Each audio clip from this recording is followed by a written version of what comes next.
Hey guys, welcome to another video here on the Miniature Chess channel, where, as you know, we focus on games which finish before 25 moves.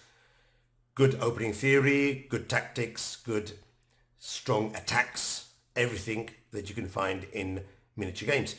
I've been covering for the last 3 or 4 games the teams tournaments here in Europe, the European team tournament, and today we'll be featuring the last game of this short series of team tournaments. We'll be featuring a game between Grandmaster Viktor Erdos with the white pieces from Hungary, a seasoned 25-42 Grandmaster, playing with the white pieces, and with the black pieces, a FIDE Master from Croatia, Marko Rubil.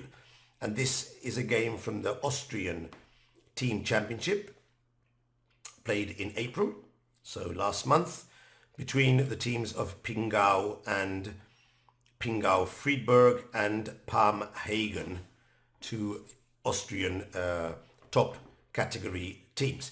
And in this game we'll begin seeing an offbeat line against the Dutch, which is actually very strong. I've played it myself, I've analysed it, and it's something that I would clearly recommend in for your openings. Actually, I'll probably be featuring this line in my opening course soon.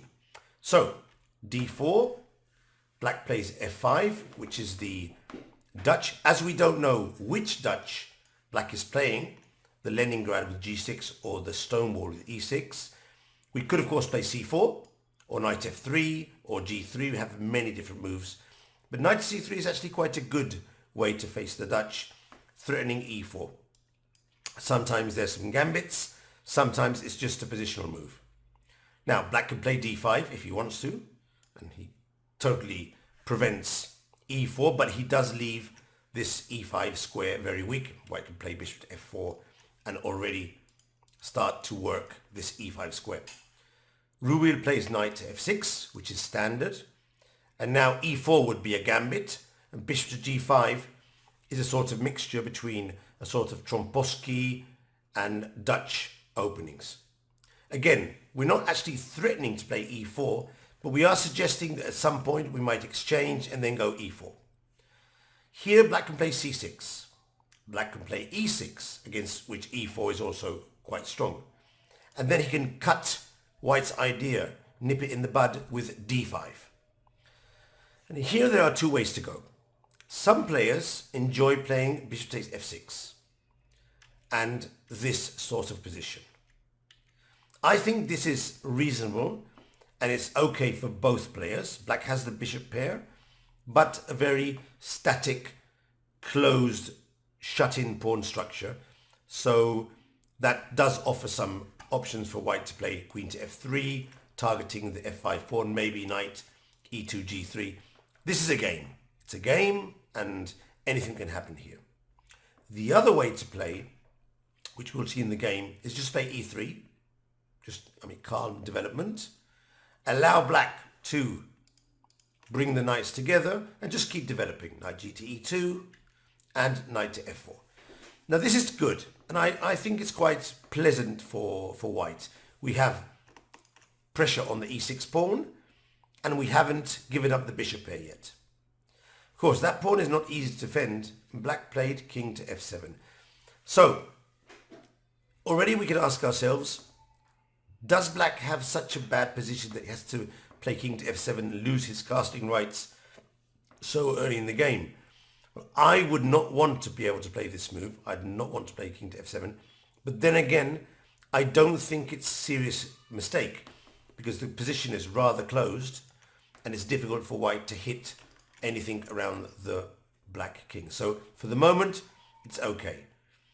He could have played differently. For example, against e3, he could have played e6, g6, c5, c6. He had many different options here. After playing knight b to d7, I think he's more or less forced to go king to f7. He could play knight to b6, protecting with the bishop. But then again, this pin is strong. Maybe this was the way to go. It's hard to say. Maybe here bishop to e2 might threaten a check. Hard to say.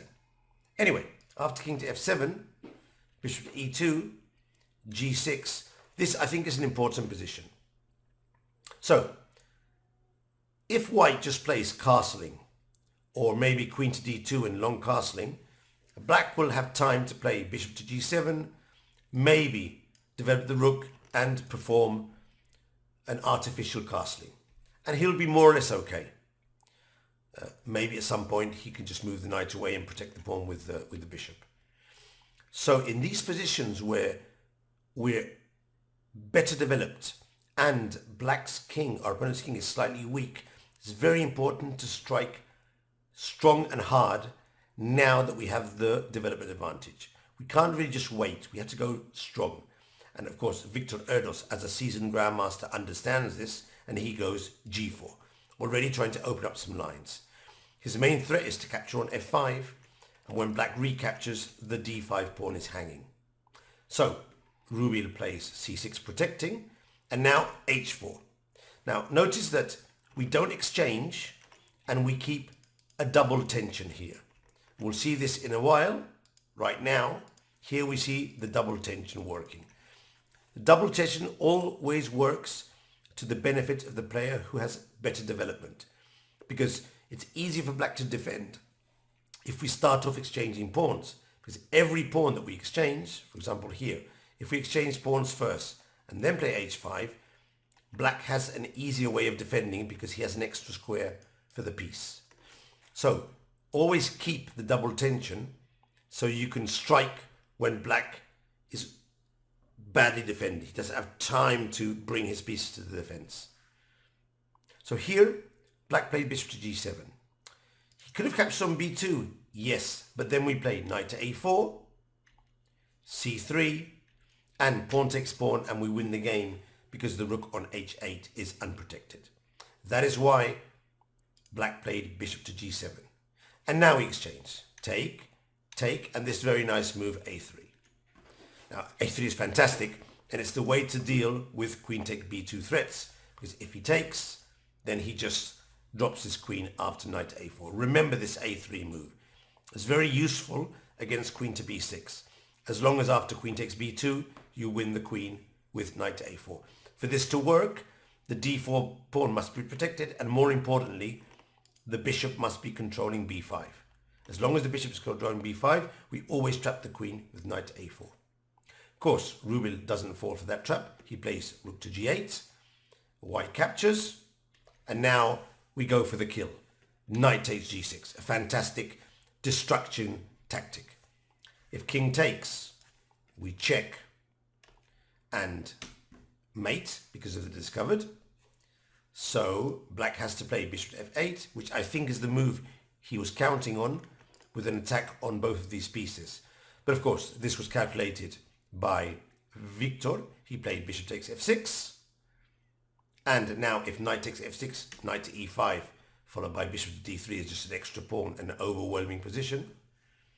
Black played king takes g6, and now bishop to h4. And black is going to lose this game basically because of his exposed king. This is just a crushing defeat, and there's nothing to do. King to f7, bishop to d3, very precise, hitting the pawn on f5, but more importantly, allowing the queen to go to h5, knight to f6, queen to f3, again hitting the pawn and preparing long castle on the next move. Basically, we force black's hand. He has to take on b2, and now this wonderful move, king to d2. Luckily enough, as the pawn is on a3, black does not have bishop to b4, and we're threatening to trap the queen two different ways. Queen has to leave. We capture on f5, and as you can see, the attack is just very, very strong. Now we're threatening to capture on c8 and then capture on f6. So black has to play bishop to e7. Take, take. We bring the rook in with a check. We swap off the defenders. And we finish off with this lovely queen to g4, winning the rook on c8. This is a very, very well played game. And Marco Rubil is a FIDE master with nearly 2300 FIDE rating, which I think is way higher than most of you who follow this channel. He's actually more or less around my rating now. Of course, I had a peak much higher years ago when I became international master, but nowadays I'm more or less around 2300, so that is he's a very strong player. But the thing is, when you're playing against a grandmaster, if you come out of the opening with a dubious position, for whatever reason, you just played badly, it wasn't your day, you tried to do something but it didn't work out. I mean, shit happens, as we say, you know. Then in these situations, most probably the grandmaster is going to crush you, and you take it in stride, you learn from your lesson, and you just move on, which is what Marco will do. So I hope you enjoyed the game. Leave me a comment below. Subscribe to the channel if you haven't up to now. I know many of you are not subscribed to here. And as you all see, we're increasing. We just hit 1,000 2 weeks ago. Already we're on 1,200. So I'm super happy with the progress of the channel. Some of the videos are performing very well. Most of them have between 300 and 400 views, which is nearly half the subscription rate, which is very good. But some of them are crossing 1,000, 1,500 views, which is actually very, very good for a chess video. So I'm tremendously happy, and just trying to find the best date to do a meet and greet on Lichess, which I'll try and do maybe this weekend or the next one. And in any case, I'll tell you guys on the video to make sure none of you miss the meet and greet. So see you in the next video. Have fun, enjoy, improve, and get better. We need to play together soon.